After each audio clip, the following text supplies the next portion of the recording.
Hi, and welcome back to Work in Progress with Nicole Engelmann. This is the second part of my conversation with Morín Glimmer, who is a brand strategist, creative director, and founder of the brand consultancy Rosy Futures, and also podcast host of, how do I pronounce it, Morín? Wombly Being. Wombly Being. Yes. It's it's like, no, Wombly. No, it's Wombly. Yeah, okay. but people get it wrong because of the wombles. So, and Yeah. also because we don't use the word womb Yeah. almost at all. Yeah. And it's a silent B, so it doesn't make sense. Like, why is the letter there if it's silent? Oh, yes. Don't get me started on that one. It's a whole new podcast. Ranting Oh, about the wow. English Yeah, the language. silent letters. I guess let's get into the whole brand thing, the head Yes. gesture. So, what is a brand? Like, obviously, I guess a lot of people just think it's a logo and, some colors you choose in a font. Yes. But what is a brand in your kind of own words? How would you describe it? I will reiterate and say that a brand is not a logo and a color palette or font. Those are just visual expressions of your brand. I think you could say that brand development is kind of like love magic because you conjure up feelings. How your brand makes people feel is the absolute most important thing to know, because that is how they will perceive it. And by extension, obviously, you. Let's do this. Think about someone in your life that you absolutely love spending time with. And this is a person that you want to spend more time with because of how they make you feel, right? So essentially, that's what's happening with a brand. And what we do with brand strategy and all brand expressions basically is to manage that perception. I like to explain this to my clients in a bit of an overview like this. First of all, let's think of your business as a vehicle for creating change, be it a societal change, environmental, personal, whatever rocks your boat. Meaning the structure, the delivery, the strategy that makes up your operations, financial systems, etc. That's your business. Your brand is your business as a person. It's the story and expression of your business and your work, how it feels, how it sounds, how it looks, how it connects to others. And I think the big missing piece in any strategy is our bodies, because your body is your capacity. You have a reservoir of it. It's not unlimited or infinite. The more you honor the fact that you have a capacity, the more integrity and continuity you will bring to your business and your brand. You are leading your own brand and your business, and your energy is not fixed. It shifts. And for people who menstruate, it shifts with your cycle. So this affects how you show up, how your business performs, and how your brand is experienced. When all these three are aligned, your business, your brand, and your body, then your business becomes regenerative. It's rooted in who you are, it's shaped by what's true to you, and it's responsive to change. And, that's very important when it comes down to business. Yeah. So how would you bring together your body and your brand? How do you When they're align aligned, them? yes. So how do I align them? Okay. Firstly, like I said, by understanding that you do have a capacity, and then learning about, if you're a menstruating person, learning about the different phases of your cycle. So we talked a little bit before about your bleed, your menstruation, which is your inner winter, and your follicular phase is your inner spring, and the ovulation phase is your inner summer, and the luteal phase is your inner autumn.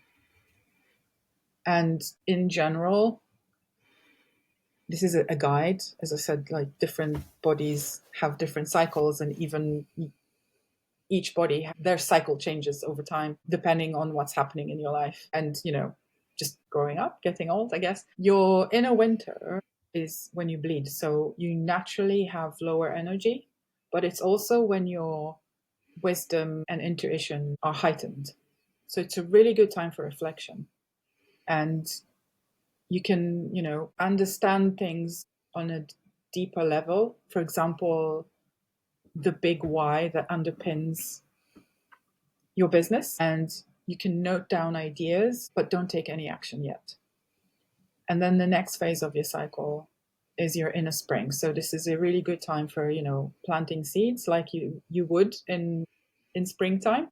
It's a more of an experimental phase. Your energy increases, and it's a really good time to start things and kind of like not being too precious about the results. In your inner summer, when you ovulate, I like to call it your big yes energy, because this is when you would be at your most magnetic and your communication skills are peaking. And it's a great time for marketing, visibility, networking, doing sales calls, anything that's got interaction with other people. This is the best time to do it, again, as a guide. And in your luteal phase, which is your inner autumn, this is when your energy kind of slowly decreases again, but your analytical mind peaks. So you would notice patterns, you would come to conclusions, and, just like have insights about things and prepare for your inner winter again. So it's a really good time for reflection. Personally, for me, that is the time when I'm really good at long form writing, because I'm so reflective. So I can just, type away for ages. And it's time for refinement and bringing projects to a close. It's a natural phase that happens anyway. It's also worth noting that this is when your inner critic is at its loudest. So take that into consideration and maybe don't make huge decisions in the days leading up to your bleeds. And another thing I would say about that is, like, if you're someone who struggles with imposter syndrome, it's probably around this time in your cycle that you would experience it more. And try to listen to what your inner critic voice is telling you and try to reframe it, because what it really is an inner guide. So it's telling you there's something you need to pay attention to. Yeah, it's a Someone really once good. said it's Yeah. kind of like it's trying to protect you from something. Yes. Often, You just need to yeah. figure out what it is. Yeah. Yeah. Does Yeah, that make that's really sense? Does interesting. that, like, Yeah, yeah. no, definitely. That's really interesting to kind of see what phase is best for what kind of phase in your business, I guess, to align those and not just randomly, like everyone has those impulse, oh, I get that workshop now. And then next week is like, Yes. should I really have gotten this? So when that happened now. Yes. Yes, exactly. Like, I wouldn't recommend, if you're someone who, particularly if you're someone who struggles with difficult period, don't schedule any kind of public facing commitments on your bleed, because it's going to make you even more tired. And how shall I say this? You're probably not going to like doing it or how it went. Whereas if you did it when you ovulate, it'll probably work better. Yeah. No. Yes. Yeah, no, it's funny when you hear that and then you think back about stuff. I remember, I think it was 2 months ago, on the first day I got my period, I was at a wedding. Mm. So I was like, As a this is photographer, not great. is this No, a, actually, that was, oh, okay, as a no, guest? it was as a guest. I mean, I took photos because it was a family wedding. I took Yeah. photos at the reception, but then during the evening, got the period. But that was actually lucky because on the first day, I'm not feeling as shitty if I get it like in the evening. But the next day, Yes. that's the one where I get cramps and stuff like that. It's like, I just want to cuddle up and, not Yes. do anything. So it was good that I got it at that time Yes. rather than the day before. It's a good example, because you can't control everything, and sometimes things won't go as planned. But if your mindset is in the right place, if you're mindful of how you're feeling, if you practice getting to know yourself on this level, it will be easier. Yeah. And then, in what kind of phase would you recommend? Is it the winter? Is it the spring? I don't know. Getting your brand strategy kind of honed. I guess just coming back to Yeah, what you're that's a doing as well. yes, that's a really good question. So I mean, Caveat, you have to find out for yourself what works for you in each phase. So, as I say, it's a practice. For me, I would probably have more insight during my bleed, but I will do the actual writing of it during my inner autumn, because that's when I'm more reflective. So it's almost like I want to start it at the beginning of the cycle, go through the cycle, and then before I finish one, I will pull things together. And I mean, if you're doing it for yourself, it's not going to take you just one cycle. It's going to take you quite a lot of cycles. So you can, Yeah. repeat the process over and over again. Yeah. Yeah. Well, I guess you should anyway. Oh, I yes, you don't know should if you said it off definitely. camera or not, but we're always Yeah. evolving. We're Our always brand is evolving. a person itself or like an It, entity. So exactly. it evolves along Absolutely. with you.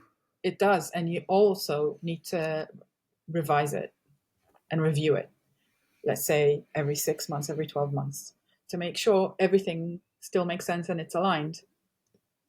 Yeah. So is the essence of the brand strategy is also your why and what your aim is, right? What you want to do with it. Yes, so exactly. So your brand strategy basically creates a blueprint for your business as a person, what's important to you, what you stand for, why you exist beyond making a profit, your purpose, your vision, your mission, your values, and also what kind of personality does your brand have?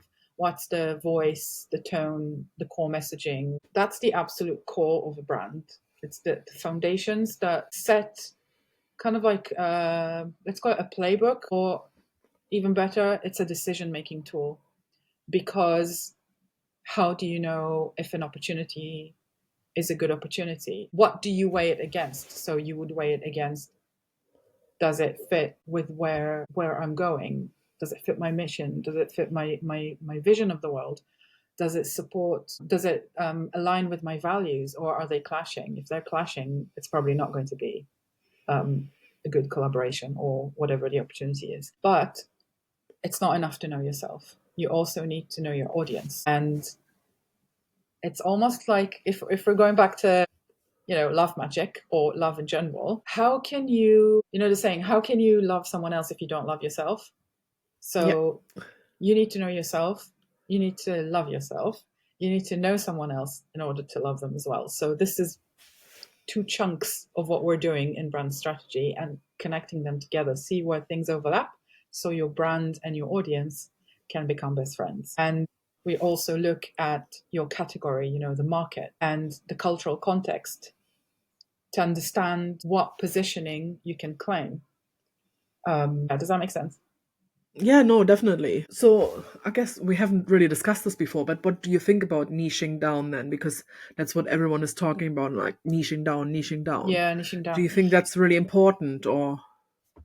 I think it's really important to understand, first of all, why is niching down. Niching down is cutting down the chunk of the market that you address, not necessarily that you operate in. So you want to narrow down and be really specific in who you talk to. But that doesn't mean that other people are not listening and learning from you and want to engage with you. It just gives you this lens of delivering your message to someone in a really kind of specifically tailored way, because you want to make them feel something. You have to have, okay, let's think about, you want to create a ripple effect in a way. If you can imagine a drop of water falling into a lake, it only takes one and then it ripples out, right? So who's that one person that's going to ripple out? Yeah, that's such a nice way to describe it. I haven't heard it in that way before. Because Mm, it is literally, you're talking, and that's the thing, every person you touch in their lives, you're exactly. touching another person because they're, like, it's it's one of those Yes. things. So it makes Yes. perfect sense to compare to a ripple effect and to that one drop of water. Yes. And it's also a way of zooming out because we're often too zoomed in, right? But then Mm, actually, you don't know what one conversation, you know, one project does to a wider yes. audience. True. And I guess especially with you, being passionate about social impact and feminism, it's Yes. obviously one conversation can change. another 100 people's perspective or perception. That's the word I was looking for, Yes, on absolutely. something. When you touch someone, a deep emotional level, they will talk about it for a very long time with quite a Yeah. few people. Yeah, definitely. So do you feel that this kind of thing is, or like having a brand or brand strategy is really important for like small businesses as well? Because obviously we're not Nike, we're not, those big Oh, brands that have a big yeah. machinery. Yes, the answer is yes, because it doesn't matter the size of the business. What matters is that your clients or customers are people. Whether Yeah, it's, if you need 10 of them a year or you need 10 million of them a year, makes no difference. yeah. I think it's probably more important actually because you're just one person. Because like I wouldn't Yes. let's stick with Nike. If I think about Nike, all I think is, oh, it's a sports brand. I don't think of a personality or like a story. It's Okay. a brand. Whereas I guess when you're talking about small businesses, because you're working with one person, you're describing the person rather than the business, right? Yes, to an Does that make extent. sense? I think it does make sense. I think that's where the line blurs a little bit between what is a brand and what is a personal brand. So a brand is the business as a person. A personal brand is almost the opposite. It's like, what's the person's business persona, or what is the thing that you want to be known for as an expert, and you have this point of view, and you inject that into your business and your brand. Okay. Yeah, I guess that's the other thing. Like some people say separate business and personal quite strictly, whereas I'm like, my business is me. Yeah, yeah, it does depend what the business owner's goals are. For example, I didn't feel comfortable um, having my own name as the business name, and launching Rosy Futures really helped me with my visibility and just like pushing the entire um, thing forward. And I enjoy what I do a lot more. So this works for me. So you could say that me, Morín Glimmer, I have a personal brand, but I also have Rosy Futures as a brand. Does that make sense? Yeah. Yeah, Okay. yeah, definitely. Yeah. It is whatever works for you, right? So Absolutely, yes. You just that's again ask you what do you want and what do you need? exactly. Yes, We're coming back to that. yes. I think to wrap this up, shall we talk about your work in progress? Because obviously that's the name of the podcast. So, what are you currently working on? So I'm currently working on launching a new offer I'm really excited about. It's called In Your Element, and it's a cycle synced planning session for feminist founders and small business owners who want to work with their cycle, not against it. So, as I said, I'm someone who had PMDD symptoms for decades, and until I started living and working cyclically, I've been doing this for a year now, and I've increased my visibility by 60%.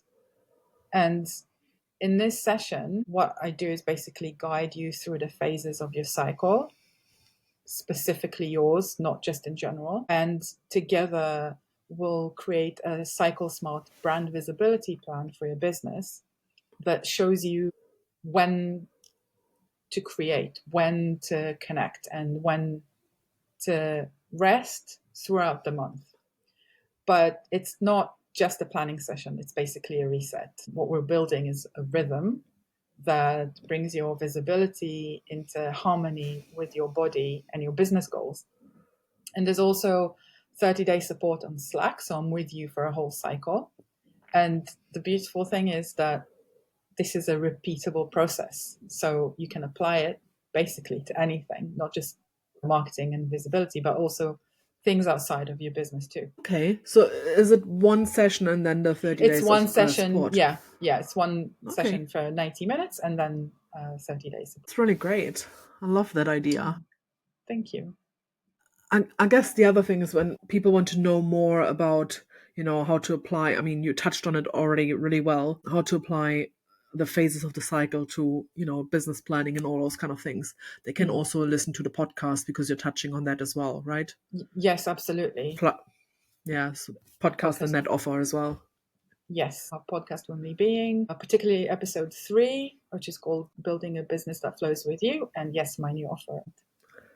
Love that. Brilliant. I'll share all those links in the show notes. And I also love the title of the episode. That makes really, it's very, very on brand and very catchy. Thank you so much, Morín. This was really insightful and enlightening. I really enjoyed so much. Yeah. Yes. Yeah, thank you. I always enjoy talking to you. Me too. So thank you for your time. And thanks everyone for listening in. I hope you enjoyed it as much as I did. And I guess talk to you soon. If you have any questions, you can leave them in the comments, or you can also get in touch with Morín through all the links in the show notes. Thank you. Bye.